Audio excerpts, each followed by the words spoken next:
Good evening, viewers. Welcome again to HellenicTV. I'm James Neophytou.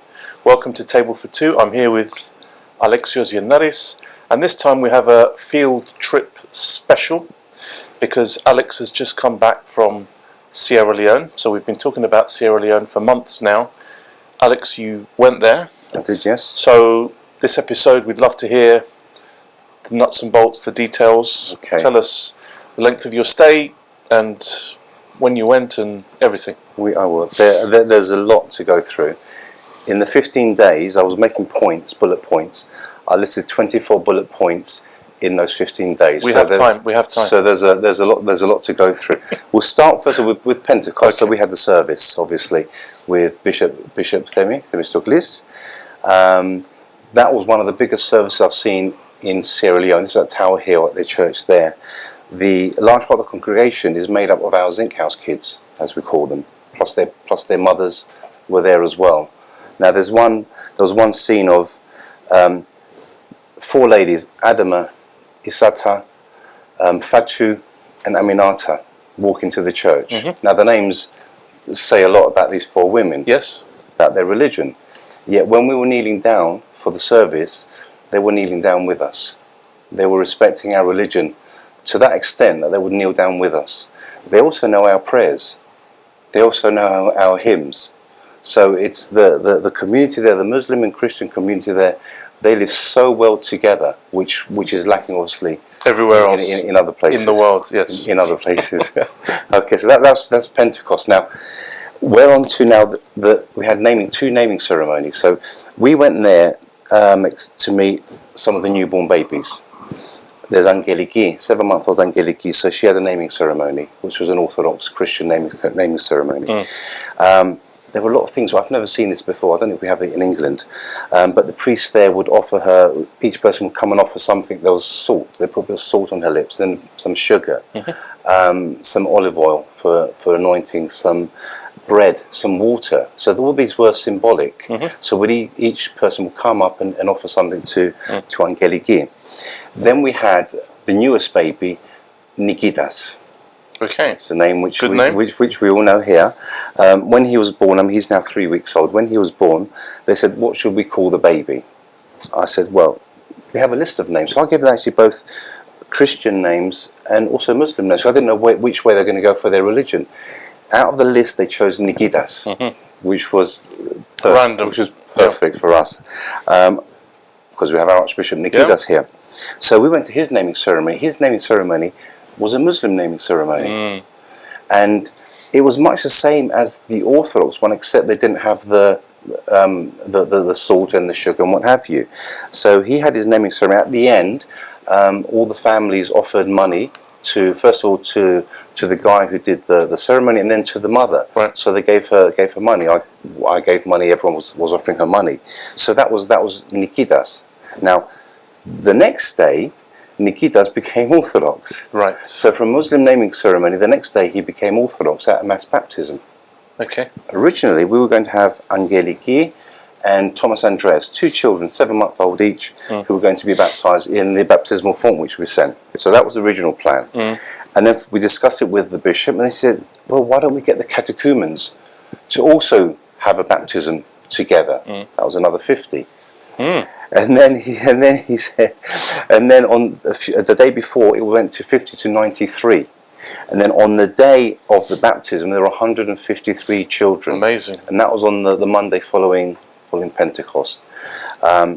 Because there were so many, and they had to use the walk-in form. We couldn't use the baptismal form that we purchased. Fair enough. So that would be used on another day. But that was an amazing thing. We had, from our children, Angeliki, who was baptized. She was 7 months old.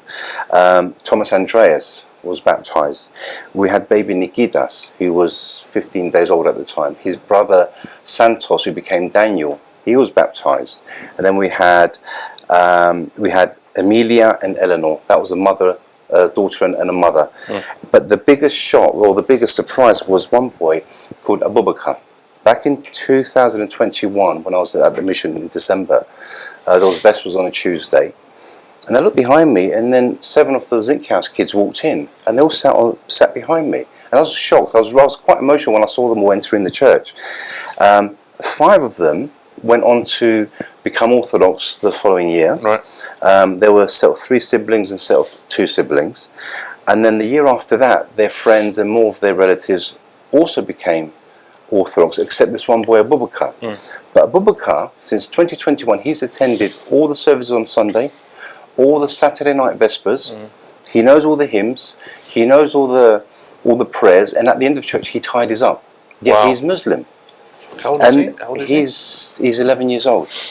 Muslim. And then during the baptism, I didn't even realise he was being baptised. He didn't go shouting it from the rooftop. He's just a very humble boy. He became Orthodox. His name is now Nectarios. She has a very good name. Yeah. So yeah, that was the biggest surprise, biggest shock, but the most beautiful moment. But whether he's Abubakar or Nectarios, we love him just the same. So that was our big shock for the baptism. So on the naming ceremony, if they picked a Muslim name and then they became Orthodox, they'd have to pick obviously an Orthodox name. That's right. To get baptized. Yeah. For Nikitas, he had several names. Right. But obviously for his baptism was Nikitas. Yeah. So that was I mean, he was beautiful. Good story. Beautiful boy as well. Now, after the baptism, actually before we talk about the baptism, I'm going to talk about some of the things we sent. So there's a nursery called Little Leo's in New Southgate. Now they gave me bags of clothes, but also this rug for the nursery where children can sit on and have a story read. Now, just by chance, when we arrived, a massive delivery arrived from the UK when we were there, so we got to witness it. Right. So we got to see that the rug arrive, and we gave it to the nursery. Right. We also had 4 suitcases of clothes for the Zinc House Kids, which we took up to the Zinc Houses. And we had a lady called Dimitra who was there at the mission as well at the same time as us. Went to the Zinc House Kids, and usually there's a lot of screaming and shouting. We want. There's grabbing. They were so well behaved, the kids. They lined up according to height. We opened the first suitcase. We looked at the size. Okay, that's matched them. Yeah. That's Mary's size. That's for Sordelios, and we did it this way. And then at one point, I said to one of the women there, "Can you please that helps us?" And I said, "Look, can you please explain that? No one's allowed to grab from the suitcases." And she's telling the kids, "Please don't grab." And I said, "No. Tell the mums." Because it's the mums who were grabbing from the suitcase. So the kids were so well behaved, but the mums were the ones who were grabbing. Yeah. So we bought lots of clothes for them there from the UK. These are all donations. Lots of stuff from Dover Brooks again, hence the Dover Brooks mug. Very nice. They've given us boxes and boxes of school uniforms, also just the general clothing that the students have. So we had the 4 suitcases, and amongst them also there was rainproof gear. Which was invaluable, especially this. When's the rainy season? It starts in May. June gets heavier. By August, it's torrential. And so you were there in the rainy season. In the rain, yeah. It was. And was it raining? It was raining. And when it rains, it's not like in the UK. You grab an umbrella, jump in your car, get on a bus. Torrential. And the roads become slush. You can't even walk through the roads. Then you have all the floods. Then you have the rain falling through the zinc. Isn't that when diseases come as well, like malaria? You get the extra diseases. You get malnutrition because people can't go and buy their food, and the women can't sell on the streets either. Another thing is fires. 2 reasons. One, dodgy wiring, and the rain gets onto the wiring. Oh yes. And then the second one is cooking indoors with charcoal. And then one spark from that will cause a fire in the zinc houses. Yeah. So we'll talk more about the fires as well towards the end. Now we also had a whole lot of things for the clinic. We had the usual medicine and what have you, but we had face visors, we had masks, we had gloves donated for the health professionals. For the nurse and the health professional there, and they can use it when they go around. And that was donated by a company called Precious Souls in Potter's Bar. They also gave us boots for myself and I'm pointing next to so I'm just sitting next to us. Very good. Alex. So we had the boots as well, which were invaluable, especially when you're walking through all this rain. And I was wearing my shorts and my big Dunlop boots, and I said to someone, "Do I look like a crazy white person, or do I look like an intelligent man in the boots?" I said, because in England, if you walk down the high road wearing shorts and boots, people will point at you, and he goes, know, you look like an intelligent white man. Okay, so nice. I was fine. I was nice. I was reassured. So we had all that coming. The barbering equipment as well arrived. So we managed to give out the shaving, the shears, which came from Goodfellas in Waltham Cross and Gennaris Southgate, two barbers that we know. So that was invaluable, because now these people, they have a profession, they have a job. It's especially some of the one of the boys in the zinc houses. You know, he can earn enough to feed his family just from simple haircuts. Okay, now before I left, there's a guy in Lordship Lane in Wood Green. He's from Tech Surgery. His name is I'm reading his name because I don't want to get it wrong. Sabawun Habibi. All right. He's from Afghanistan. He's opened up his business, Tech Surgery. He actually gave me 20% off on some of the mobile phones I want to take with me. Good. So that 20% saved a lot of money that obviously we could then give to the zinc houses. So that big thank you to him. Good. That was a really good gesture on his part. Now we took a full drum kit. So a drum kit arrived when we arrived. So you had the big drum where you boom, boom, you press the pedal. You had the 4 drums around, and they're still undecided where they're going to go. They'll either go to the music school at Waterloo, where they have an orphanage, or I suggested that they keep them in Tower Hill, which is the hub of the mission, where they have their headquarters. They have their big services there, and that's where the bishop sits as well. So they'll be able to play these drums, make as much noise as they want, because they like making noise to wake up God sometimes, and to just say, look, we're here.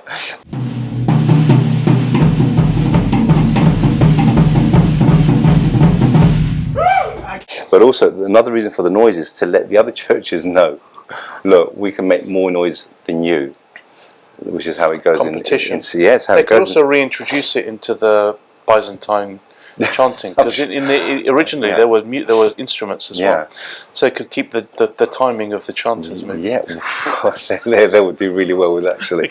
Really well. Good. Yeah. Now also we had school tables arrive from the UK, so there were 10 square tables.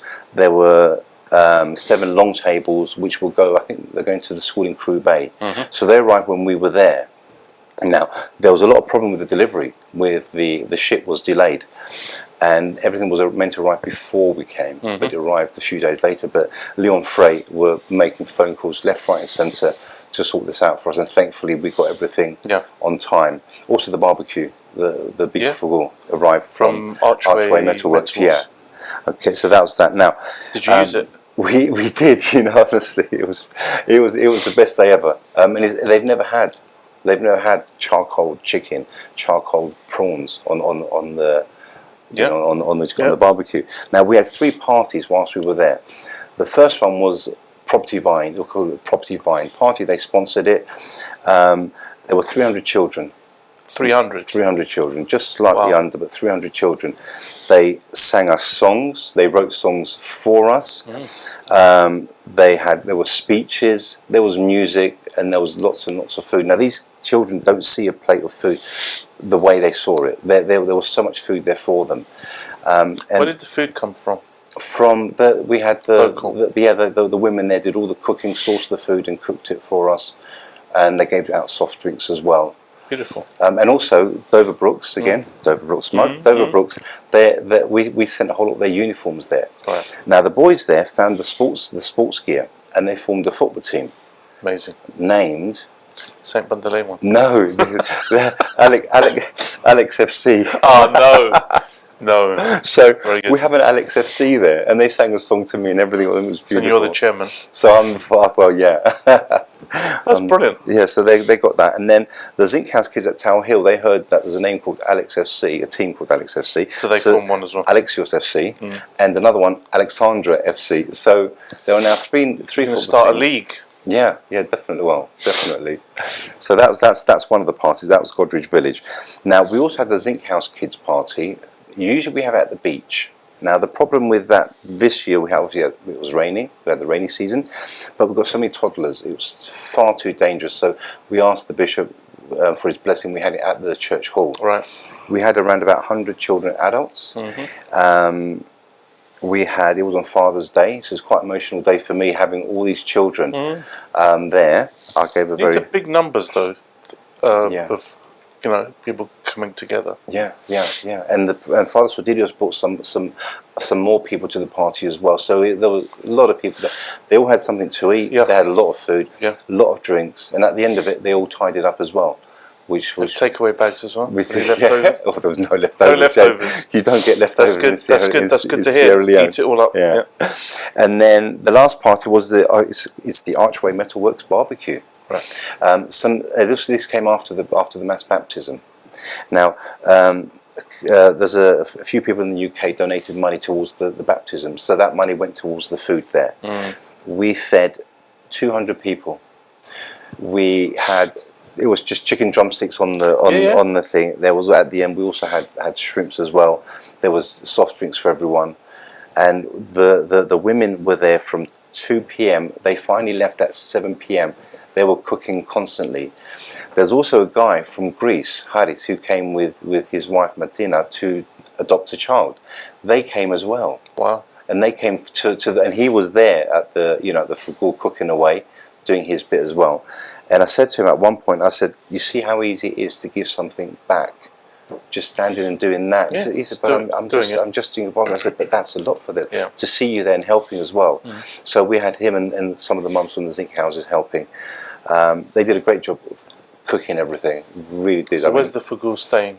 Yeah, the mission is in Deaconess Mary's apartment. So I'm sure they're going to use it regularly now. We said when they have feast days to let us know, and we'll send the money to buy the food, and then also the charcoal, and we'll be sponsoring. Have they got a motor to turn around? There's the motor, there's the work, but they use the grill bit, but they got that for the zmila, those giant ones for suvla. Yeah. So that's something to teach them as well. Yeah. So that was that party. Brilliant.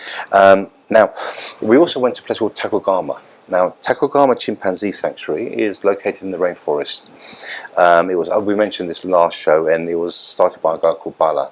So we took for him this big bag of, first of all, industrial electrical cables, because there's a lot of machinery there. We took a portable shower unit, a rechargeable shower unit for the people who work there. Not for the chimpanzees. I said, can you use it on the chimpanzees to see what happens? But I don't think they will do. But if they could do that, that'd be just fabulous. Use natural rain, I guess. Well, there's a video of this giant chimpanzee just sitting in the rain like this on a pole, and the rain's just hitting him, and he's just enjoying it. Yeah. So but the best thing was the filters. We sent these water purifiers. They're the size of your mobile phone, about that big. Straw that end. So you put it into the water and you drink the water. It purifies it. Wow. So their rangers who go out for days on end will take them with them and use those as well. So that is a great donation. And I explained to Bala that I said, I didn't ask you what you need, because if you tell me something I can't do, then you might feel disappointed, and I might feel a bit upset that I can't help you. So I prefer to see where the problems are, and then figure it that way. Yeah, that's the way we work. Now, also, there was a lady there, a young lady called Zoe McIntyre. Now, whilst I was sitting with Alexandra having our breakfast, and then this lady walks past, and I said, "Sorry, I wonder, where are you from?" I heard her speaking with an English accent. She goes, "From Oxford." I said, "Well, you might have something in common with Alexandra, who works in Oxford." She happens to be an ex-student of Dover Brooks. There's a Dover Brooks mug again. Who studied at Dover Brooks. She went on to veterinary medicine, and she's now the vet at Takogama. Amazing. She's done her almost a year now. She's going to do a further year. So that was Zoe McIntyre. Small world. Great ambassador as well for Dover Brooks, and all for the students there. And she's just loving her time there. She really is. And same as me, she's full of bites, full of mosquito bites. We can't get away. So these people that go there, right? Do they go there for 2 years, 1 year, or indefinite? Well, she went there.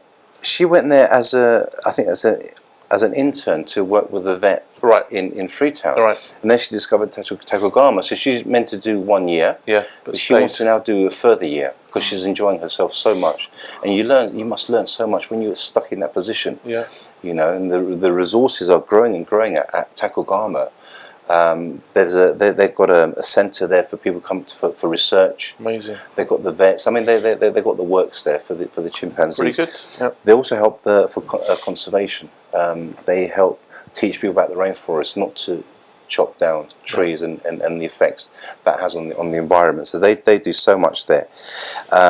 we also had meetings with Bishop Femi. Now, we've discussed our charity, which is still being set up, the Zinc House Kids, and what we've come up with is, first of all, we've opened a bank account in Sierra Leone at the mission. It's called the Zinc House Kids. So we can now send money directly to the bank account for medicine and for support, rather than going different ways. It goes directly to the bank account. Also, when we send clothes and medicine and food, it'll go to the mission, where one of the girls that supports us, Georgia, in fact, Georgia and her sister Nectaria, they'll be the ones in charge of distribution. Right. So arrive at the mission, and then they send it off to the Zinc House Kids. Because in the past, Deaconess Mary's got so much to do. Things have stayed in her room for months on end. Ages, yeah. But we can't afford that, especially once when we sent a wheelchair. It took 2-3 months before the woman received the wheelchair. So that's gonna fine tune that process as well. So we were very, very, very happy with that. Also, whilst there, we paid for 2 weeks worth of malaria test kits for children, which they don't hold at the clinic at the mission. They hold for adults, not for children. We have a specific location that we call Zinc House, which sometimes we prioritize because of their situations, their welfare and all other things, and even where they are dwelling, they mostly sometimes fall ill. So one of our able helpers, charitable man, Mr. Alex, was around one of these days that helped us with this malaria test kits. So it cost about £200. £200 we paid for 2 months worth of test kits. Today alone, I had a call from the mission. 5 of our Zinc House Kids had malaria and typhoid, so I sent money for that. That was £360. So what's the treatment for that? Tablets? It's tablets, various medications. Because along with malaria and typhoid, there's cold-like symptoms, so you have the standard things as well. Yeah. So we paid for 5 of our children. These are our Zinc House Kids, which we said we will pay for. That was £360 for their medicine, 3 days, a 3-day course. But along with them, another 10 children arrived from Crew Bay. It's in the slum area. Now there's a school there that the mission built. They received prescriptions, but there was no one to pay for their medicines. They have to find the money themselves. Right. It's a lot of money. 2,000 in their money is a couple of months' wages for people. Yeah. So they have to find their own, sadly, because we can't support everyone. But the malaria test kits that we sent, we allow for other people to use as well, not just the Zinc House Kids. Good. Also, whilst we were there, we paid for medication, we paid for summer school for one of the girls, we paid for food. So it's not just when we leave or before, whilst we're there, we're constantly trying to help as well. Now, on to the movie night. Yeah. A bit of fun stuff now, James. They love Mr. Bean. I gave them a choice. That's worldwide, that is. So we said that it's the quietest, the best behaved they are there is when they're watching the movies. Because night time, I have this mini projector. We go and buy a white sheet, put it on the wall. It's wonky, but they don't care. Doesn't matter.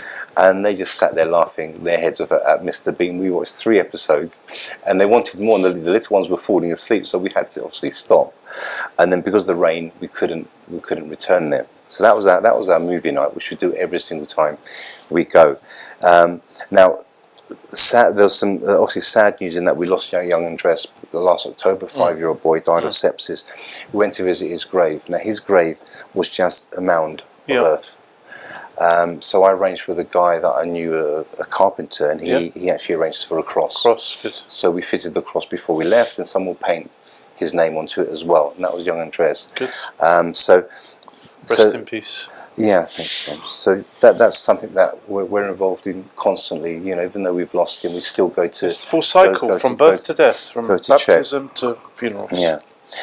Now there was Toque Sands. Now Toque Sands is a beach resort where we go for an overnight stay just to relax. Really, get away from people in Freetown begging and the noise and the pollution and what have you. But whilst we were there was a group of guys who were helping one of the fishing boats, pulling the ropes and what have you. And as they're walking along the beach, I had a football. So I held it up to them, and they start waving, so I threw it to them. I've never seen anyone so happy at receiving a football. And these boys just went off now to play football, and grateful that they received this football. This was the same Bandalaimon football. So so they received that. Yes. And then we walked up the beach, and there was a guy came. Usually people come and sell us coconuts. And he was trying to sell us coconuts. They go, oh look, we can get you lobster, we can get you this, get you that. I said, no, we're fine. He kept persisting with, you know, and I said, well, he goes, look, come and see my village. So I thought, right, everyone's going to start begging for money here, because that's generally what happens. So I went to this village, Tokhe village. We met the elder. No one came begging. No one came asking for money. This guy told us about the history of Tokhe village, how during the Civil War, the president then, he escaped to Tokhe village, where he waited for speedboats to come and take him, and then the rebels came because he was there. They basically destroyed the hotels there and the area.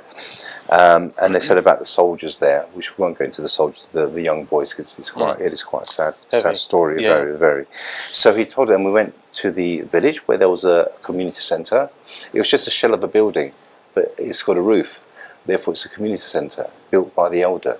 He paid for it. We saw where they're going to have a football pitch. It was just dirt. Do you remember Wilmot? Yeah. Well, that's what it was like. Okay, yeah. In East Finchley, this is taking us back to our childhood now. Yes.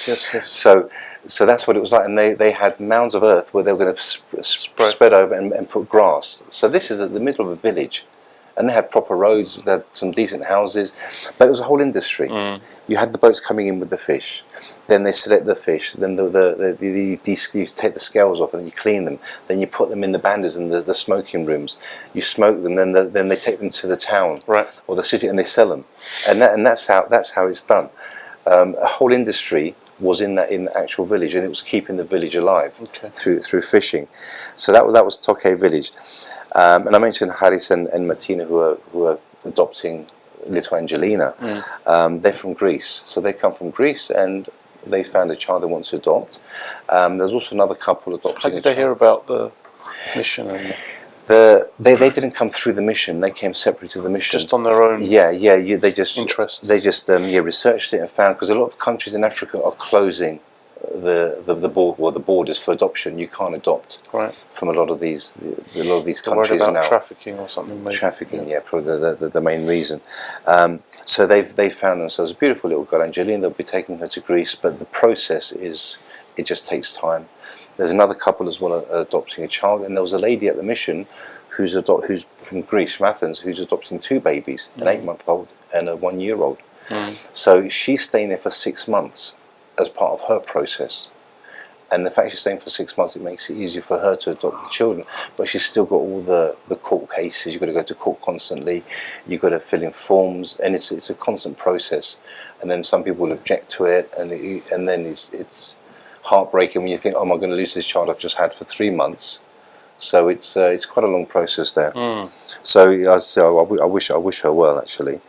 Now the final bit is the day before we left. I'm just trying to see the time. The day before we left, there was a big fire at the zinc houses.